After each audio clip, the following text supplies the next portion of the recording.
like to take this time to focus in on the teachings of Jesus. Of course, we celebrate the life of Jesus as a master teacher, as one who demonstrated, besides speaking these words of truth, he demonstrated how powerful a life transformed by the knowing, the embodying of this presence of God can be. And we take his teachings and the way that he lived as instructions, as that which we can follow.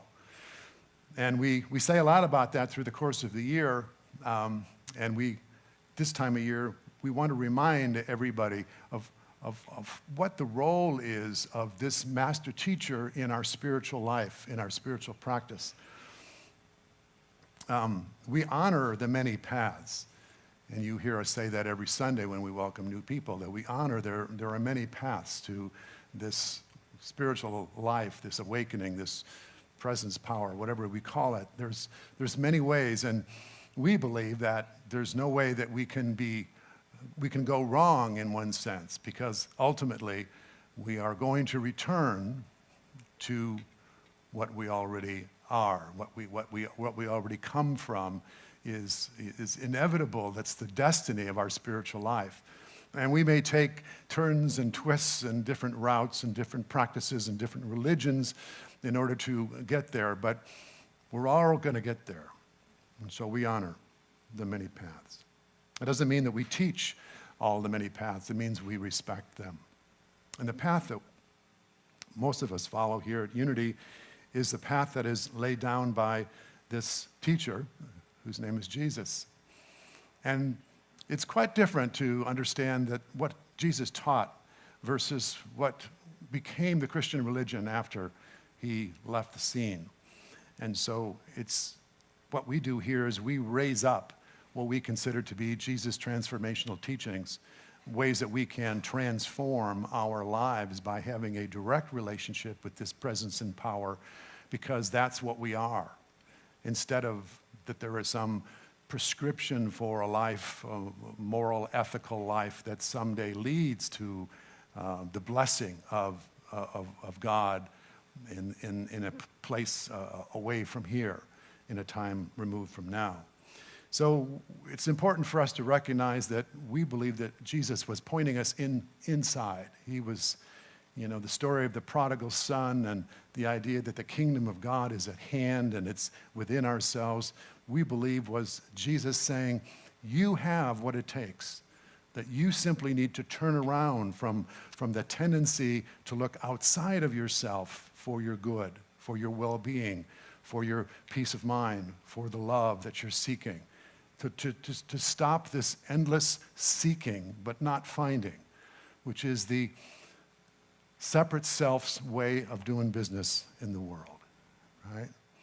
Because we feel that we're separate from our good, or separate from life, or separate from others, separate from our abundance, separate from peace of mind, that it feels like that our journey, our work is about getting circumstances and events and people to modulate and moderate and modify their behavior and modify the circumstances of our life so that we can then have this experience that seems to be apart from us.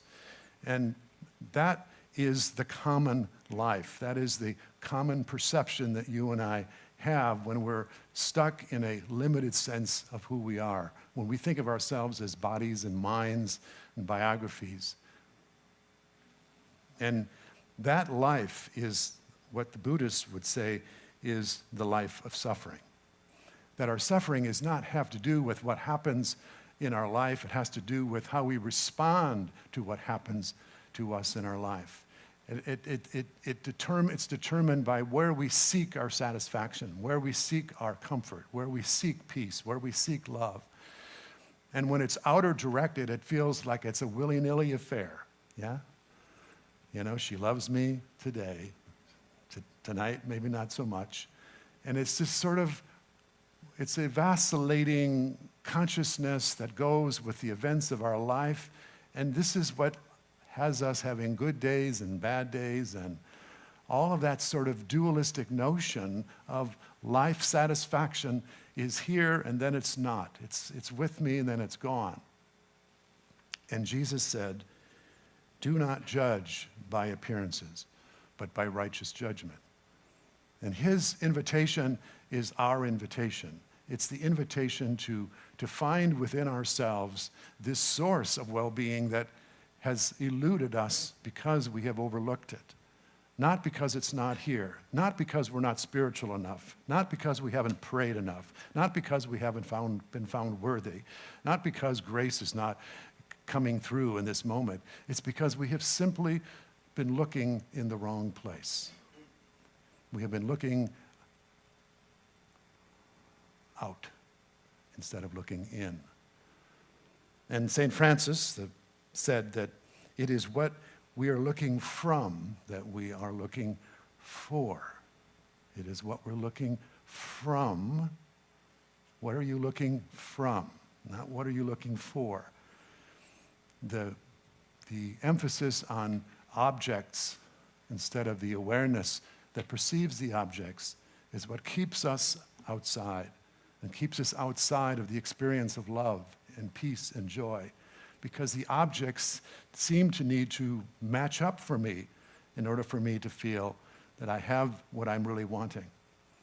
But do we know about objects is that they come and they go and they change and they morph and they wear out and they grow weary.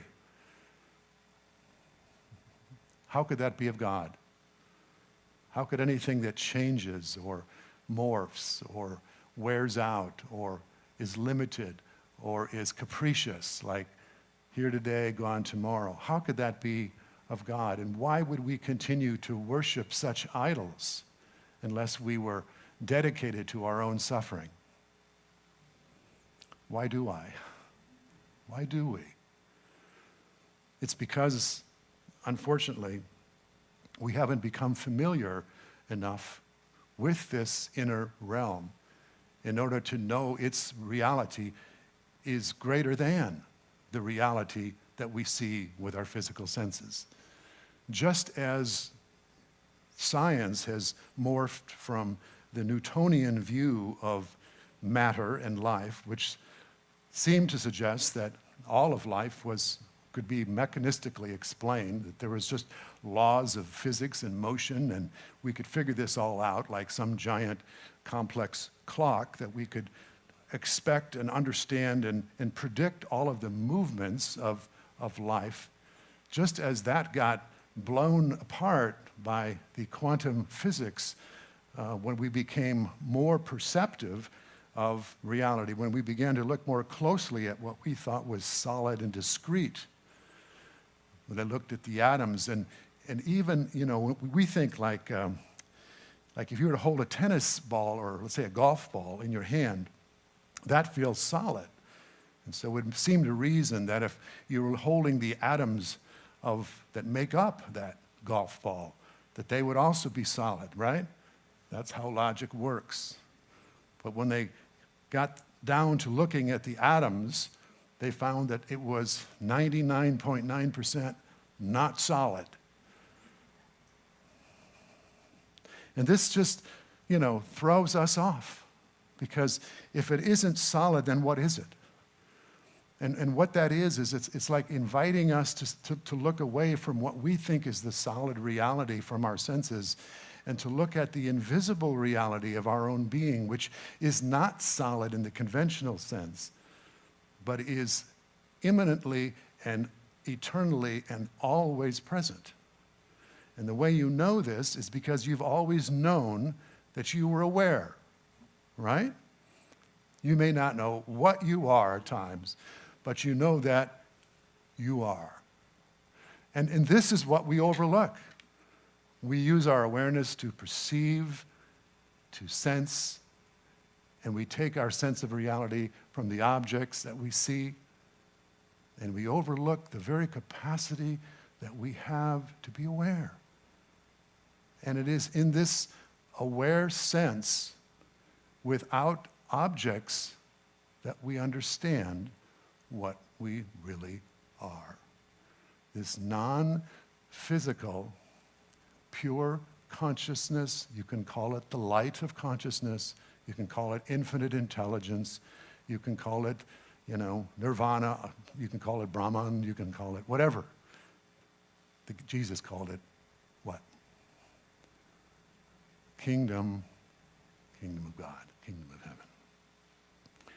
And he said repeatedly in many different ways that it was not something that would come at a time removed from now. That was the conventional wisdom, that was the common understanding, and it certainly is for many people today. The disciples said, when will this come? Sounds great, Can we have some of that now,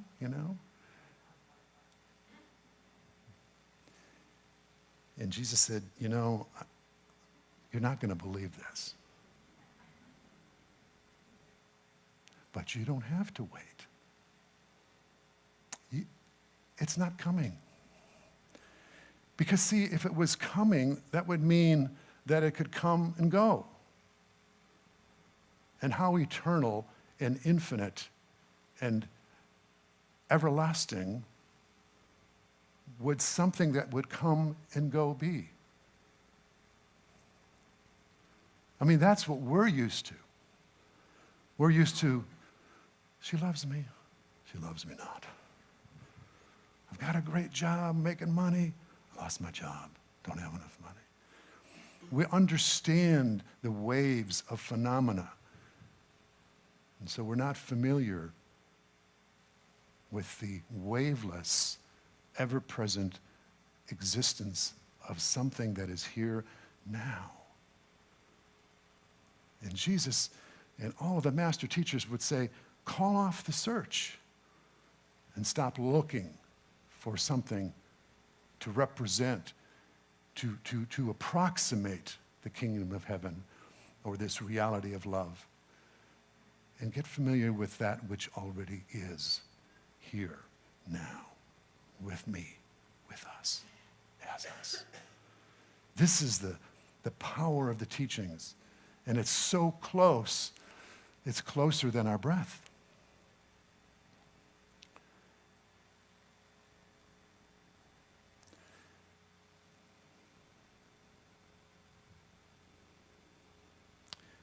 Ralph Waldo Emerson talked about this common understanding and the uncommon understanding.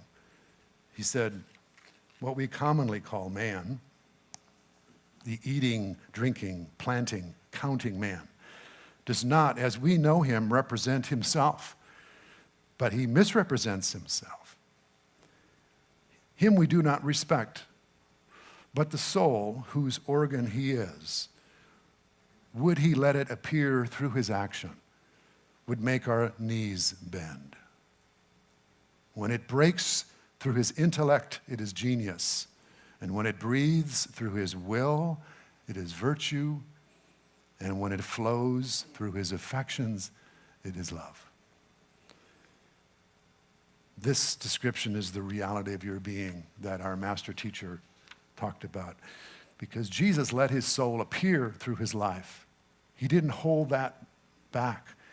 He wasn't fooled by the appearances of life, and he knew that his real nature was love, was life, and he allowed that to be fully expressed through himself.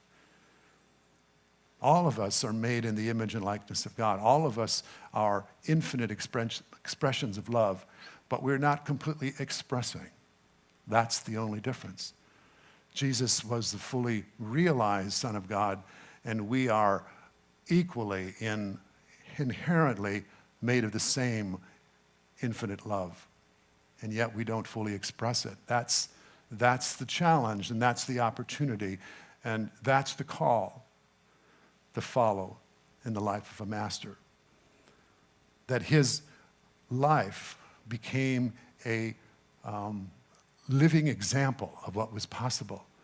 That you could live your life completely dedicated to the recognition and the realization of your divine nature and how that might be to do so. How that might be in the midst of your loving, adoring fans and in the midst of those who would betray you and would turn on you and would reject you and would through harm.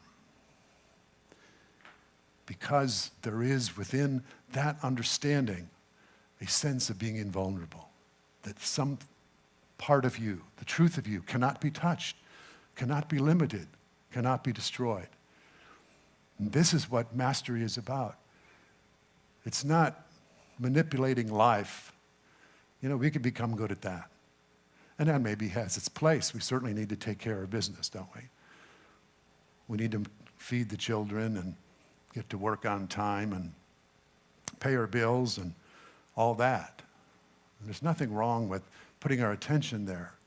It's just that when all of our value and our sense of who we are is lost in those pursuits, then we abandon this spiritual calling, the spiritual, the DNA of what we are. If I'm lost in my job and in my work and in my relationships and trying to find my sense of who I am and make my mark in the world strictly from my accomplishments and what I have and what I possess, I am abandoning this truer sense of wholeness and value that I am, from which I can really be a better person in the world.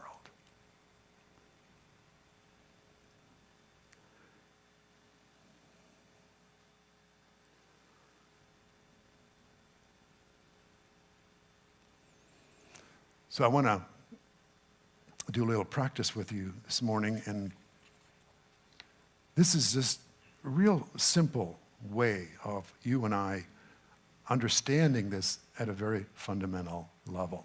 So just invite you, if you will, to close your eyes for a moment.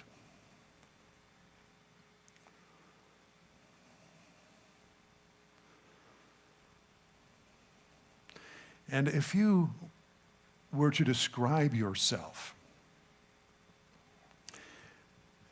but not in the usual way,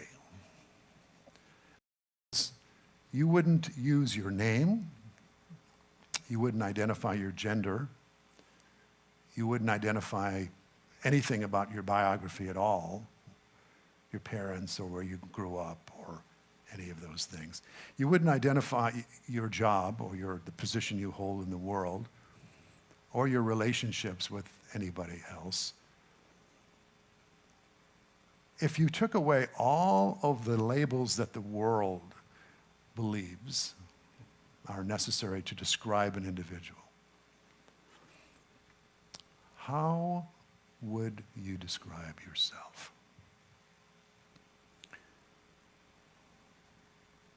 You would begin by saying,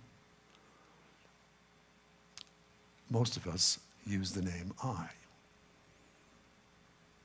I am.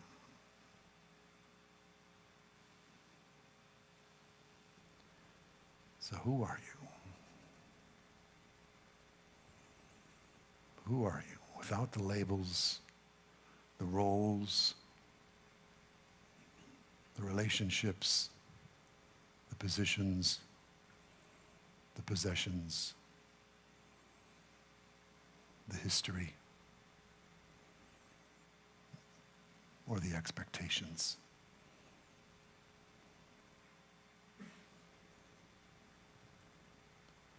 See if you can find the most pure sense of your own being.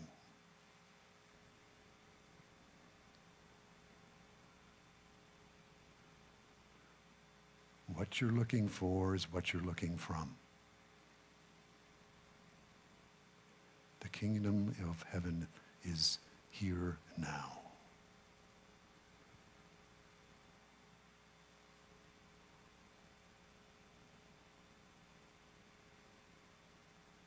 The fields are ripe.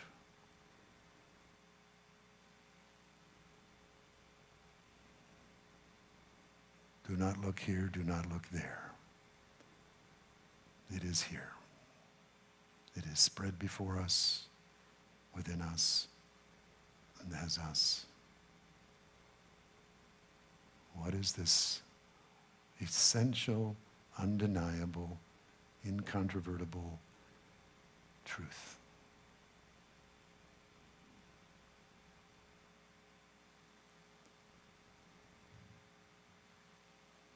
when everything falls away that can, what remains?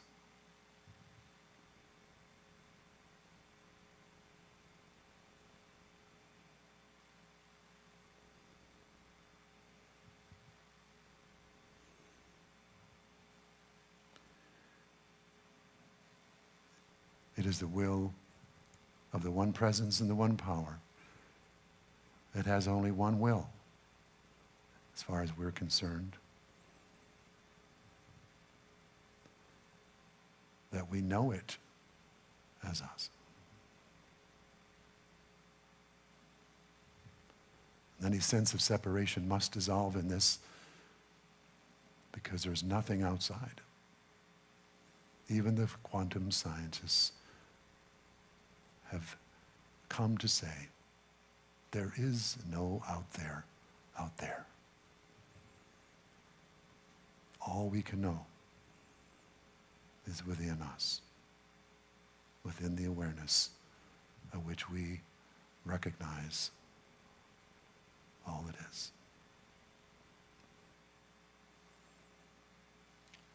And so our prayer is that we continue this process of letting go and letting God. Letting the false identity and the false idols fall away. So that I can come into a deeper, purer understanding of the essence of life and love and peace that is here and now. It stands against all challengers and challenges, because it cannot go anywhere. It is not of this world. It's neither vulnerable or limited by time or space, just like you, just like Jesus, just like life. And so it is.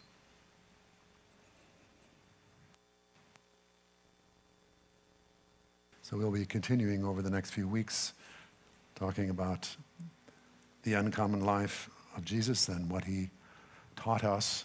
We'll talk about uncommon love, certainly radical love, and uncommon faith, and uncommon birth. So stay tuned.